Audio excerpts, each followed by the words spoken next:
자, 여러분 안녕하십니까? 오늘은 특파원 집중분석 Q. 전에 집중분석이었는데 이름 바꿨습니다.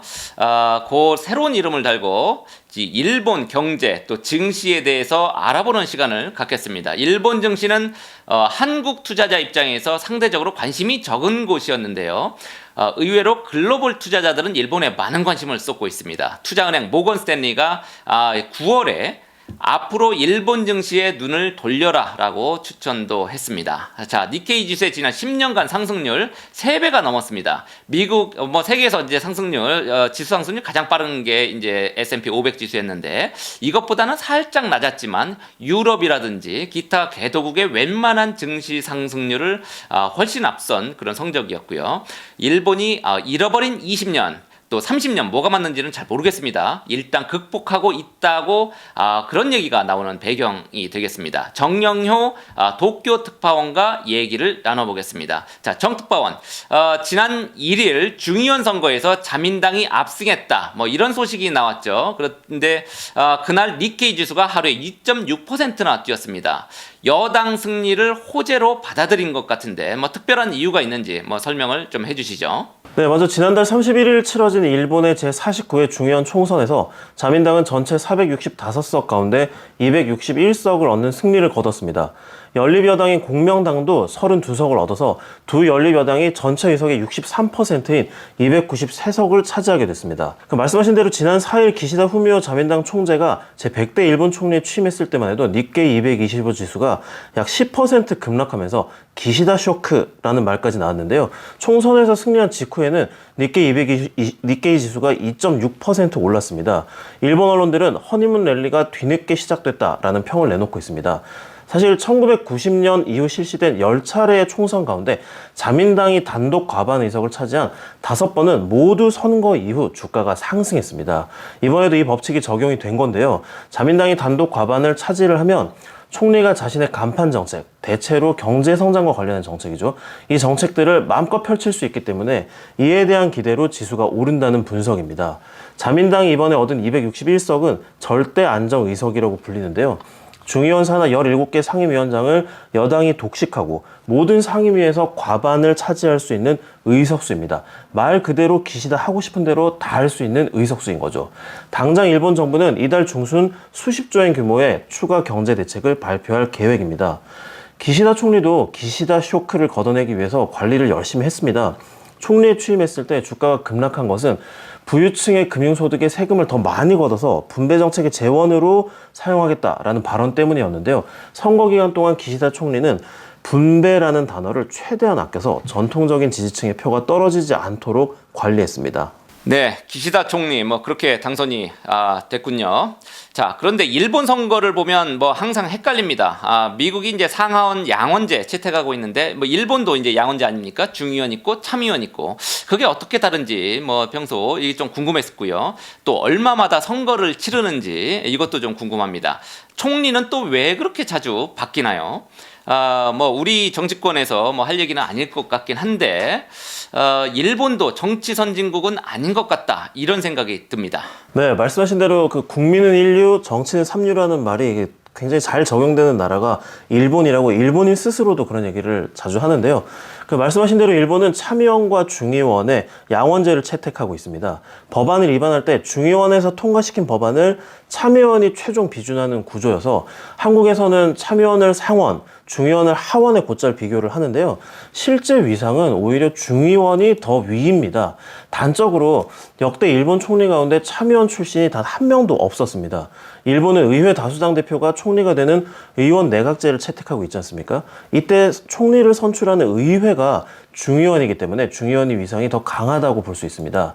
실제로 일본의 신참 정치인들은 먼저 참의원에서 2선에서 3선 정도를 해서 경력을 쌓은 후에 중의원에 도전하는 게 관례입니다. 참의원은 정원이 245명이고 임기는 6년인데요. 임기를 엇갈리게 해서 3년마다 절반씩 새로 뽑습니다. 참의원은 해산이 없습니다. 중의원은 465명이고 임기가 4년인데요. 총리가 해산을 할 수 있기 때문에 현재 임기가 언제 끝날지는 총리만 알고 있습니다. 임기가 4년이라고 말씀드렸는데요. 내각의 지지율이 높을 때 총리가 의회를 해산하고 총선을 실시하기 때문에 실제 중의원의 평균 임기는 3년 정도라는 분석입니다. 총리가 자주 바뀐다는 것도 정확하게 보셨습니다. 일본은 나카소네 야스히로, 고이즈미 주니치로 등 장기 집권한 총리 뒤에는 1년짜리 단명 총리가 이어지는 징크스가 있습니다. 고이즈미 총리 이후에는 2012년 말 아베 신조 총리 내각이 들어서기 전까지 6명의 총리가 1년마다 매년 교체됐습니다. 아마 한국 분들이 일본은 총리가 자주 바뀐다라는 이렇게 인식이 있으신 것도 이때 때문으로 생각이 되는데요. 왜냐하면 일강 체제가 무너진 이후에는 세력이 비슷비슷한 경쟁자들이 난립하는 춘추전국 시대가 열리기 때문으로 분석이 됩니다. 역대 최장수 총리인 아베 신조 전 총리의 뒤를 이은 스가 요시히데 전 총리도 1년 만에 물러났잖아요. 이 때문에 이번 총선에서 자민당이 부진했다면 기시다 총리도 단명 총리가 될 가능성이 높았습니다. 기시다 총리에게는 다행으로 압승을 거뒀기 때문에 장기 집권의 틀은 일단 닦았다는 평가입니다. 자, 제 뒤에 사진으로 보이고 있는데요. 기시다 후미오 총리, 전임자였던 스가 총리보다는 일단 외모가 훨씬 낫습니다. 어떤 인물이고 일본 경제에는 어떤 영향을 가져올 것으로 현지에서 전망하고 있는지 전해주시죠. 네, 외모뿐만이 아니라 사실 스가 총리는 굉장히 말을 못하는 정치인이었는데요. 기시다 총리는 스가 총리에 비해서 훨씬 달변이기도 합니다. 우리나라에서는 2015년 한일 위안부 합의 당시 외무상으로 익숙한 인물인데요. 조부 때부터 3대째 히로시마에서 중의원을 지낸 세습 정치인입니다. 본인은 도쿄 출신입니다만 지역구가 히로시마입니다. 아베와 스가 전 총리가 극우에 가까운 보수 색채를 가졌다면 기시다 총리는 비교적 합리적인 보수라는 평가입니다. 전임 스가 총리가 술을 전혀 마시지 않은 반면에 기시다 총리는 자타공인 두주불사형으로 인간적인 매력도 상당하다는 평가입니다. 본인 스스로 자신의 최대 경쟁력을 상대방의 주장을 경청하는 힘이라고 밝힐 정도로 주변의 의견에 귀를 기울이는 편인데요. 그 때문에 무색무취하다는 비판을 받기도 합니다. 그런데 지난달 자민당 총재 선거에서는 고이즈미 총리 때부터 이어진 신자유주의와 결별을 하고 성장과 분배가 선순환하는 기시다식 새로운 자본주의를 실현하겠다라면서 예상 밖의 강공을 펼쳤습니다. 다만 아직까지 어떻게 해서 성장과 분배를 선순환시키겠다는 것인지 구체적인 방안은 내놓지 않고 있습니다. 기시다 총리가 내놓을 새로운 자본주의의 구체적인 실현 방안에 따라서 일본 경제가 30년째 이어지는 정체의 늪에서 벗어날 수 있을지도 가늠이 가능할 전망입니다.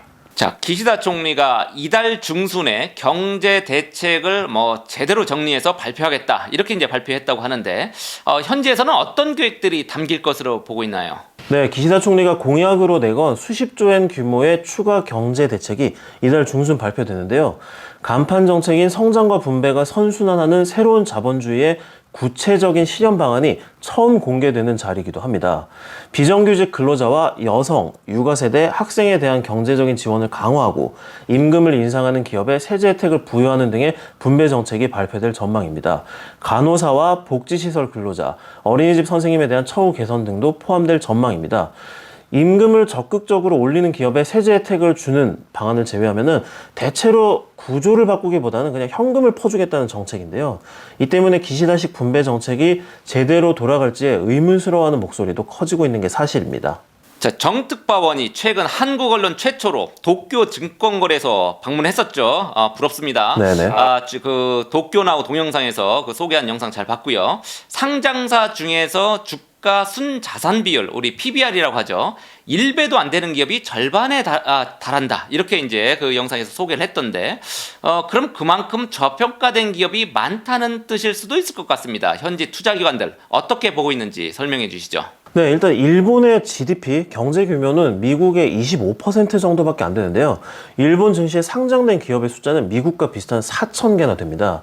그만큼 M&A나 사업 재편을 통한 기업의 신진 대사가 더딘 시장이라는 점이 저평가된 기업이 많은 이유로 분석됩니다. 디지털화의 지연 등으로 코로나19 충격 이후에 일본의 경제 회복 속도가 다른 나라들보다 느렸기 때문에 주가 회복 속도도 더디었는데요.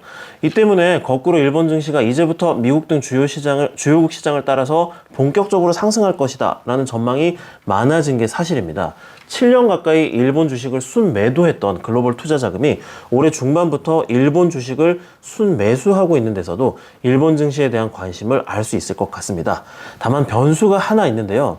반도체와 부품 부족으로 인해 일본의 주력 산업인 제조업이 타격을 받고 있습니다. 일본 최대 제조업인 자동차 업계의 대규모 감산이 이어지면서 지난달 자동차 판매 대수가 1968년 통계 작성 이래 10월 기준으로는 사상 최소를 기록하기도 했습니다. 자동차 업계에서만 감산으로 인한 손실이 50조 엔에 달할 것이라는 전망도 나오는데요. 이는 일본 GDP의 10%에 해당하는 금액입니다.